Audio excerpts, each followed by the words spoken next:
नमस्कार दोस्तों, रीतावी भक्ति चैनल में आपका स्वागत है। पति के साथ भोजन करना चाहिए या नहीं, ये सवाल आप सभी के मन में ज़रूर आया होगा। तो आइए जानते हैं, पति के साथ भोजन करना चाहिए या नहीं। दोस्तों, क्या मनुष्य को दूसरों का जूठा भोजन ग्रहण करना चाहिए? इस विषय में भगवान श्री कृष्ण ने बहुत ही महत्वपूर्ण बात कही है, जो कि प्रत्येक व्यक्ति को जान लेना चाहिए, ताकि उसे कभी अकाल मृत्यु और दुख दरिद्रता का सामना न करना पड़े। दोस्तों, इस संसार के प्रत्येक प्राणी को अन्न की आवश्यकता होती है।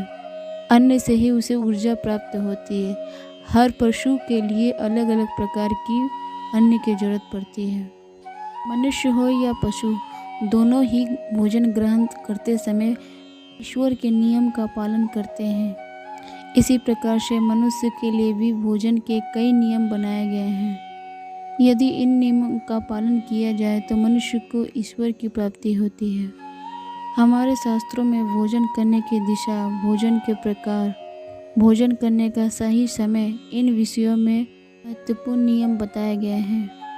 दोस्तों, भगवान श्री कृष्ण ने भगवत गीता में मनुष्य को भोजन करने के अनेक नियम बताए हैं।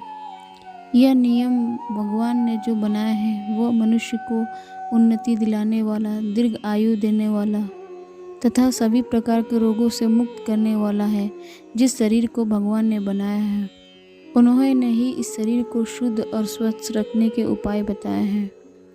जो मनुष्य भगवान श्री कृष्ण के बताए गए नियमों का पालन करता है, उसका शरीर सदैव स्वच्छ, शुद्ध और विकारों से दूर रहता है तथा सद्गति प्राप्त करने वाला बनता है। भगवान श्री कृष्ण ने भगवद गीता के माध्यम से मनुष्य को भोजन करने के प्रकार बताए हैं।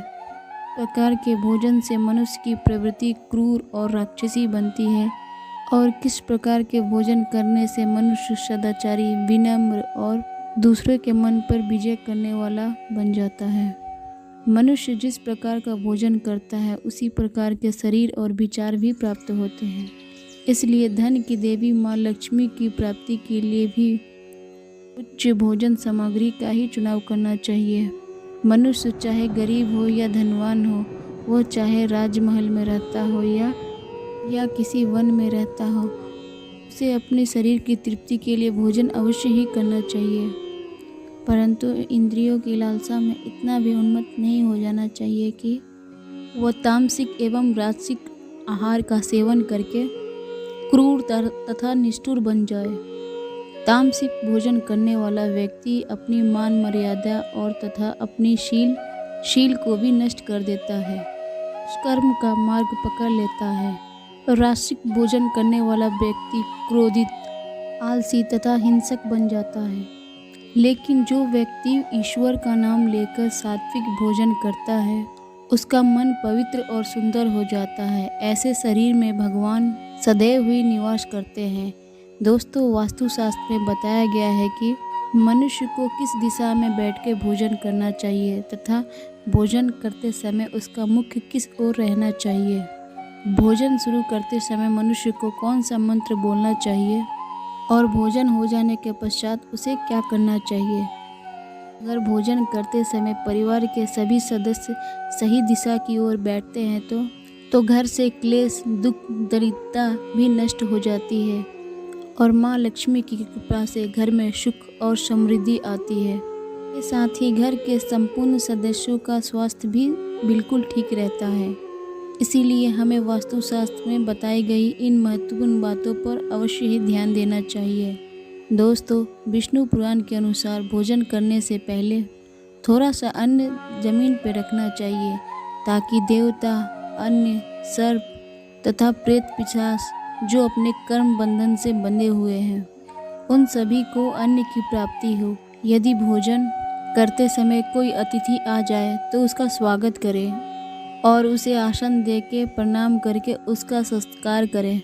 उसे श्रद्धापूर्वक भोजन करा के विदा करें, क्योंकि जिसके घर से अतिथि निराश होकर वापस लौट जाता है, उसको पाप देकर और उसके घर की सुख समृद्धि लेकर चला जाता है। श्री कृष्ण कहते हैं, मनुष्य को पिता के घर में रहने वाली विवाहित कन्या तथा गर्भवती स्त्री और वृद्ध को भोजन कराने के बाद ही भोजन करना चाहिए। इन सभी को भोजन कराए बिना जो स्वयं भोजन करता है उसका भोजन पापमय बन जाता है।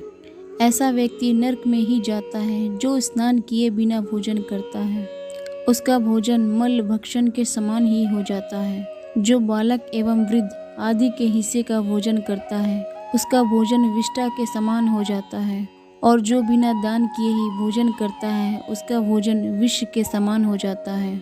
मनुष्य को कभी भी दुराचारी व्यक्ति द्वारा दिया गया तथा दूसरों के द्वारा दिया गया अपमानित भोजन कभी भी ग्रहण नहीं करना चाहिए।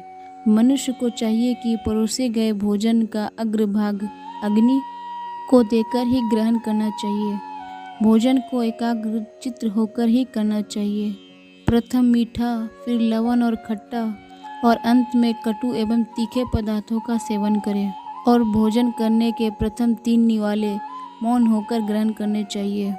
ऐसा करने से व्यक्ति के पाप सभी नष्ट हो जाते हैं और भगवान की कृपा से उसे जीवन भर कभी अन्न की कमी नहीं महसूस होती है। दोस्तों, वास्तु के हिसाब से पूर्व दिशा की ओर मुख करके बैठने कर खाने वाला व्यक्ति मानसिक तनाव और दुख दर्द से मुक्त हो जाता है। बीमार व्यक्ति को और बुजुर्गों को पूर्व दिशा की ओर मुख करके ही भोजन करना चाहिए। इससे उनके स्वास्थ्य में सुधार होता है, क्योंकि पूर्व दिशा सूर्य की दिशा होती है। सूर्य देव बल, आरोग्य तथा दीर्घ आयु प्रदान करते हैं।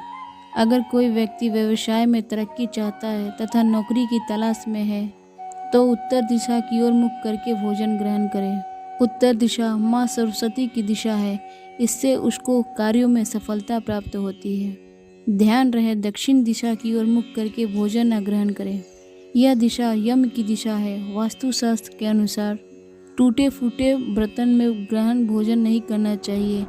यह दुर्भाग्य का प्रतीक होता है। भोजन हमेशा स्वच्छ थाली में ही करनी चाहिए। गंदी थाली में भोजन करने से हमेशा दुर्भाग्य का सामना करना पड़ता है। एकादशी के दिन तामसिक भोजन का ग्रहण ना करें। शांत चित्त मन होकर सात्विक भोजन ग्रहण करें। शास्त्रों के अनुसार एकादशी के दिन जो व्यक्ति तामसिक भोजन का ग्रहण करता है यानी मांस मछली का सेवन करता है उसे माँ लक्ष्मी रुष्ट हो जाती है। भोजन का अपव्यय करना शास्त्रों में माना गया है। ये थाली में जितना अवश्य हो उतना ही भोजन ले। अगर कोई व्यक्ति साथ में भोजन कर रहा है तो उसका भोजन समाप्त होने तक उठकर नहीं जाना चाहिए। इससे पितृदेव नाराज हो जाते हैं तथा भोजन करने के बाद थाली में हाथ धोना नहीं चाहिए, क्योंकि थाली में हाथ धोने वाले व्यक्ति का जीवन दुखदायक गुजरता है तथा इससे माँ अन्नपूर्णा का अपमान होता है। थाली में हाथ धोने वाले व्यक्ति का नीच योनि में जन्म होता है। सबसे महत्वपूर्ण बात याद रखें, व्यक्ति को कभी भी बिस्तर पर बैठकर भोजन नहीं करना चाहिए। ऐसा करने से व्यक्ति कई प्रकार के रोगों से ग्रसित हो सकता है। भोजन केवल जमीन पर आसन बिछा के उस पर बैठकर ही ग्रहण करना चाहिए। भोजन करते समय दिशाओं का ध्यान रखना बहुत ही आवश्यक है। यदि गलत दिशा में बैठकर या गलत दिशा की ओर मुख करके बैठते हैं तो और भोजन करते हैं तो भोजन करने वाले व्यक्ति को अनिष्टकारक परिणाम प्राप्त होते हैं। भगवान श्री कृष्ण कहते हैं, जिस भोजन के ऊपर कोई पैर रख के चला गया हो अथवा कोई व्यक्ति भोजन को लांघ कर गया हो तो ऐसे भोजन को कभी खाना नहीं चाहिए। ऐसा भोजन अशुद्ध हो जाता है। ऐसे भोजन पशुओं को खिला देना चाहिए। दूसरों के द्वारा लांघा गया भोजन मनुष्य की आयु कम हो जाती है तथा उनके शरीर में भिन्न भिन्न प्रकार के रोगों की उत्पत्ति होने लगती है। गरुड़ पुराण के अनुसार यदि भोजन में बाल निकल आता है तो ऐसा भोजन त्याज्य हो जाता है, और यदि अन्न में बाल निकलता है तो ऐसा भोजन कभी ईश्वर को नहीं चढ़ाना चाहिए और ना ही स्वयं खाना चाहिए। ऐसा भोजन प्रेतों को प्राप्त हो जाता है। श्री कृष्ण कहते हैं, मनुष्य को दूसरों के लिए परोसा गया भोजन भी नहीं खाना चाहिए। दूसरों का भोजन खाता है अथवा दूसरों के लिए परोसा गया भोजन खाता है और उस अन्न का उपभोग करता है, ऐसा व्यक्ति से देवी अन्नपूर्णा रुष्ट हो जाती है। भोजन हमेशा मिल बांट के खाना चाहिए। दूसरों के हिस्से का भोजन करने से मनुष्य हमेशा दर्द का सामना करना पड़ता है तथा मनुष्य के अच्छे कर्म भी नष्ट हो जाते हैं। भोजन हमेशा पवित्र आसन पर बैठकर और अपने पैरों को भूमि पर रखकर पूर्व की ओर सूर्य अभिमुख होकर अन्न ग्रहण करना ही सर्वोत्तम माना गया है। पूर्व अभिमुख होकर भोजन करने से यश की प्राप्ति होती है और उत्तर की ओर मुख करके भोजन ग्रहण करने से सत्य की प्राप्ति होती है।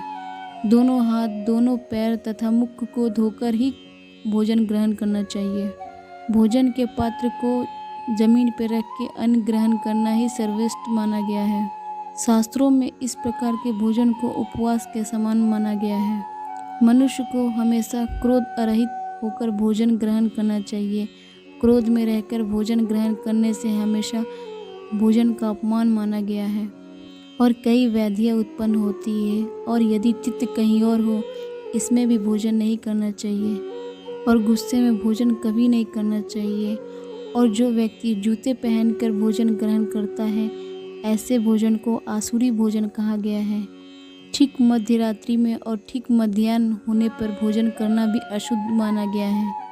यदि पेट खराब हो तभी भी भोजन नहीं ग्रहण करना चाहिए और गीले वस्त्र पहनकर भी भोजन नहीं ग्रहण करना चाहिए। दूसरों के लिए भी परोसा गया भोजन भी कभी नहीं ग्रहण करना चाहिए। सोते हुए, खड़े होकर, टूटे फूटे पात्र में और तथा भोजन करते समय वेदों का उच्चारण भी नहीं करना चाहिए। शास्त्रों के अनुसार स्त्री को पति के भोजन करने के बाद ही भोजन कर लेना चाहिए। यदि पति घर से दूर हो तो पति का ध्यान करके स्त्री को भोजन ग्रहण कर लेना चाहिए। इससे पति की आयु लंबी होती है और स्त्री हमेशा सुहागन रहती है। पति से पहले भोजन करना शास्त्रों में शुद्ध माना नहीं गया है। इससे पति की आयु कम हो जाती है। इसके साथ ही विष्णु पुराण के अनुसार पति और पत्नी को साथ में बैठकर भोजन नहीं करना चाहिए। ऐसा करने से दोनों में विवाद उत्पन्न होता है तथा झगड़ा होता है। अंधकार में तथा आकाश के नीचे बैठकर भोजन नहीं ग्रहण करना चाहिए। भोजन करते समय सर पर छत तथा वृक्ष की छाया अवश्य होनी चाहिए। विष्णु पुराण के अनुसार केवल एक वस्त्र पहनकर भी भोजन नहीं ग्रहण करना चाहिए अथवा नग्न अवस्था में भोजन करना भी अशुद्ध माना गया है। इससे जीवन दुर्भाग्य की ओर जाता है और सवारी पर बैठकर भी भोजन नहीं ग्रहण करना चाहिए। साथ ही शैया पर बैठ के भोजन करने से व्यक्ति की आयु भी कम हो जाती है। हंसते हुए अथवा रोते हुए भोजन करना अनिष्टकारी माना गया है। इससे गले में अन्न फंसकर प्राण जाने का भी बना रहता है। तो दोस्तों, इस प्रकार से शास्त्रों में भोजन के संबंध में नियम बताए गए हैं। ये थी शास्त्रों के अनुसार छोटी सी जानकारी। इसको अच्छी लगी हो तो इस चैनल को लाइक, शेयर और सब्सक्राइब जरूर करें। नमस्कार दोस्तों।